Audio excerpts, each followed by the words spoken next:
ஓம் ஸ்ரீ கருப்பண்ணசாமியே போற்றி போற்றி போற்றி.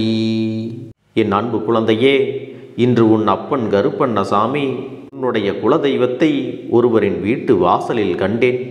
உன் இல்லத்தில் நிற்க வேண்டிய குலதெய்வம் எதற்காக அவர்களின் வாசலுக்கு சென்றது? அங்கு சென்றதற்கு காரணம் என்ன? அங்கே அவர்கள் என்ன செய்து கொண்டிருக்கிறார்கள் என்பதை நிச்சயமாக இன்று நீ தெரிந்து கொள்ள வேண்டும். அன்பு குழந்தையே, இன்று அப்பன் உனக்கு கொண்டு வந்திருக்கின்ற இந்த செய்தியானது நிச்சயமாக உனக்கு மிகப்பெரிய நம்பிக்கையை கொடுக்கும் என்பதில் எந்தவித மாற்று கருத்தும் கிடையாது. இத்தனை காலம் என் பிள்ளை எதையெல்லாம் இழந்து தவித்தாயோ, இத்தனை காலம் எந்த விஷயத்தை எல்லாம் உன் வாழ்க்கையில் வேண்டும் என்று நினைத்து ஏங்கிக் கொண்டிருந்தாயோ, அதுவெல்லாம் உனக்கானதாக மாற வேண்டிய நேரம் வந்துவிட்டது.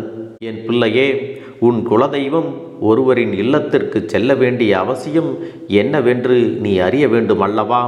அங்கு செல்வதனால் என்ன நடக்கிறது என்பதையும் நீ தெரிந்து கொள்ள வேண்டும். உன்னுடைய வாழ்க்கையில் என்னென்ன மாற்றங்கள் வந்திருக்கிறது என்பதை நீ தெரிந்து கொண்டால்தான் உன் வாழ்க்கையில் அடுத்தடுத்து என்னென்ன மாற்றங்களும் திருப்பங்களும் நடக்கப் போகிறது என்பதை உன்னால் தெரிந்து கொள்ள முடியும். பிள்ளையே, உன் குலதெய்வம் உனக்கு நன்மைகளை செய்யாமல் இன்னொருவரின் இல்லத்திற்கு சென்று நன்மைகளை செய்கிறார்கள் என்றால் நிச்சயமாக ஏதோ ஒரு காரணம் உன் குலதெய்வத்தின் மனதில் தோன்றி இருக்கிறது. அப்படித்தானே அர்த்தம்? என் பிள்ளையே, இத்தனை காலமும் எல்லா விஷயங்களையும் நாம் தொலைத்து விட்டோம் என்று சொல்லி வருத்தப்பட்டு கொண்டிருந்தது எல்லாம் உண்மை. உன்னுடைய குலதெய்வம் மட்டுமே இந்த வாழ்க்கையில் என்றும் உனக்கு துணையாக இருக்கும். வேறு யாரும் உனக்கு துணையாக இருந்தது இல்லை.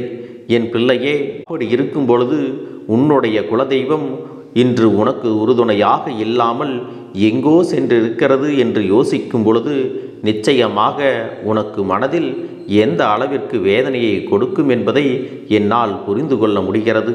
என் பிள்ளையே, எல்லாவற்றுக்கும் மேலாக சில விஷயங்கள் இன்று நிச்சயமாக நடக்கத்தான் போகிறது. அதுவெல்லாம் நடந்து முடிந்த பிறகுதான் அதற்கான உண்மையும் காரணமும் உன்னால் உணர்ந்து கொள்ள முடியும். இந்த வாழ்க்கையில் நீ ஆசைப்பட்ட விஷயங்கள் அத்தனையும் இன்னும் உனக்கு முழுமையாக கிடைக்கவில்லை. நீ ஆசைப்பட்ட வாழ்க்கையும் உனக்கு அவ்வளவு திருப்தியாக கிடைக்கவில்லை. அப்படி இருக்கும் பொழுது உன் குலதெய்வம் இன்னொருவர் இல்லத்திற்கு செல்லலாமா? என் பிள்ளையே, உன் அப்பன் கருப்பண்ணசாமி அதை கண்டதும் உன்னிடத்தில் சொல்லிவிட வேண்டுமென்றுதான் ஓடோடி வந்திருக்கின்றேன். அப்பனே கருப்பா, நீதானே என்னுடைய குலதெய்வம் என்று என் பிள்ளை நீ சொல்வாயானால் நான் தான் அங்கு சென்றேன். அதிலும் எந்த ஒரு மாற்று கருத்தும் கிடையாது. இந்த கருப்பண்ணசாமி ஒரு நாளும் பொய்யுரைக்கவும் மாட்டேன். உன்னிடத்திலிருந்து எந்த ஒரு விஷயத்தையும் அப்பன் மறைக்கவும் மாட்டேன். அப்படியானால் கருப்பா, எனக்கு நீ துரோகத்தை செய்தாயா? எனக்கு கஷ்டங்களை கொடுத்தவர்கள் இல்லத்திற்கு நீ எதற்கு சென்றாய்? என்னுடைய இல்லத்திலேயே நீ இருக்கிறாயா இல்லையா என்று இன்னமும் என்னால் உணர முடியவில்லையே. எனக்கு துரோகத்தை செய்தவர்கள் இல்லத்திற்கு நீ எதற்காக சென்றாய் என்று நீ கேட்கிறாய் அல்லவா? என் பிள்ளையே, இந்த கருப்பன் என் மீது நம்பிக்கை கொண்டவர்களை ஒரு நாளும் கைவிட மாட்டேன். இந்த வாழ்க்கையில் என்ன நடக்கிறது என்பதை இப்பொழுது நிச்சயமாக நீ புரிந்து கொள்ளத்தான் போகிறாய்.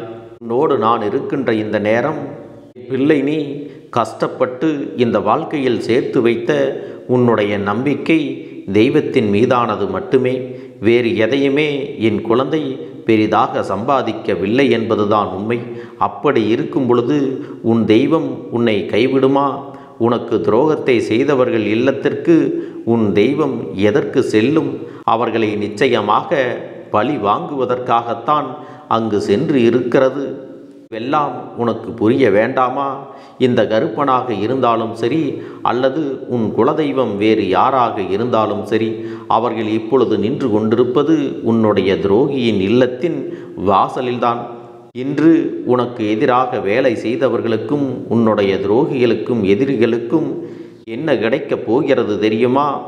உனக்கு செய்த துரோகத்திற்கு பதிலடியாக மிகப்பெரிய தண்டனை ஒன்று கிடைக்கப் போகிறது. அவர்கள் இதுநாள் வரையிலும் தான் செய்த தவறையெல்லாம் சரி என்று நினைத்து கொண்டிருக்கிறார்கள். அவர்கள் என்னவெல்லாம் உன்னுடைய வாழ்க்கையில் நடக்க வேண்டும் என்று நினைத்தார்களோ அதுவெல்லாம் அவர்கள் வாழ்க்கையிலேயே நடக்கப் போகிறது. அதற்கான நேரமும் காலமும் வந்துவிட்டது. என் குழந்தையே, உன்னுடைய வாழ்க்கையிலும் இனி மிகப்பெரிய திருப்பங்கள் எல்லாம் வரத்தான் போகிறது. எத்தனை சோதனைகள் உன்னை ஆட்டி படைத்தாலும் நீ எதற்கும் கலங்கக்கூடாது. ஏனென்றால் நீ கலங்குகின்ற இடத்தில் உனக்கு துணையாக உன் குலதெய்வம் நிற்கும் என்பதோடு மட்டுமல்ல, நான் இருக்கும் பொழுது நீ ஒருபொழுதும் கலங்கக்கூடாது. வாழ்க்கையில் இருக்கக்கூடிய அத்தனை கஷ்டங்களையும் துன்பங்களையும் இந்த கருப்பனிடத்தில் அத்தனை வாரத்தையும் போட்டுவிட்டு நீ அடுத்து என்ன செய்ய வேண்டும் என்றுதான் உன் செயல்களை எல்லாம் தொடங்க வேண்டும். இத்தனை நாளும் இந்த கருப்பன் சொன்ன வார்த்தைகள் எந்த அளவிற்கு உன் வாழ்க்கையில் உண்மையாக இருந்தது, நன்மைகளை கொடுத்தது என்பதையெல்லாம் நீ உணர்ந்திருப்பாய் அல்லவா? உன்னுடைய துரோகிகளுக்கும் எதிரிகளுக்கும் இன்று நிச்சயமாக அந்த தண்டனையை கொடுக்காவிட்டால் அவர்கள் தெய்வம் என்ற ஒன்று இருக்கிறது என்பதையே மறந்து விடுவார்கள். அது மட்டுமல்ல, அவர்கள் ஆடுகின்ற ஆட்டம் எல்லாம் வரையறைகளையும் எல்லைகளையும் தாண்டி சென்று கொண்டிருக்கிறது. அதற்கெல்லாம் ஒரு முற்றுப்புள்ளி வைத்துவிட வேண்டும் என்றுதான் குலதெய்வமானது அங்கே நின்று கொண்டிருக்கிறது.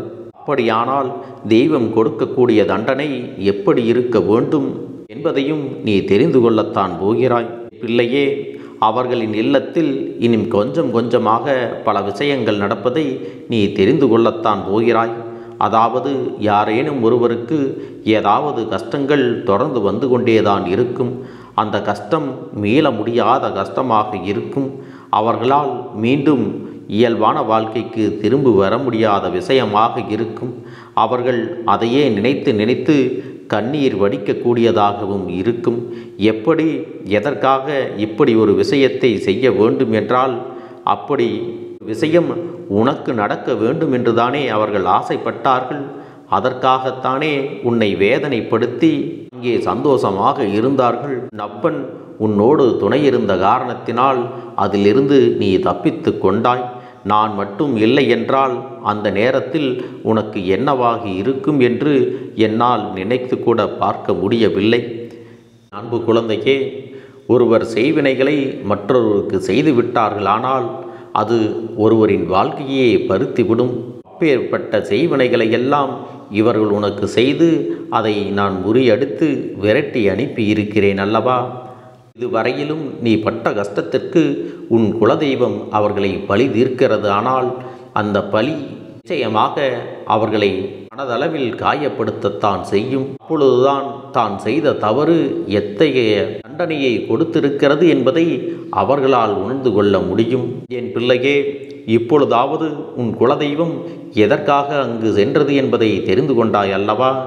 இனி காரணத்திற்காகவும் என் பிள்ளை அதையெல்லாம் நினைத்து வருத்தப்பட வேண்டிய சூழ்நிலை இல்லை. குலதெய்வத்தின் நாட்டம் அவர்களுடைய வாழ்க்கையில் ஆரம்பித்து விட்டது.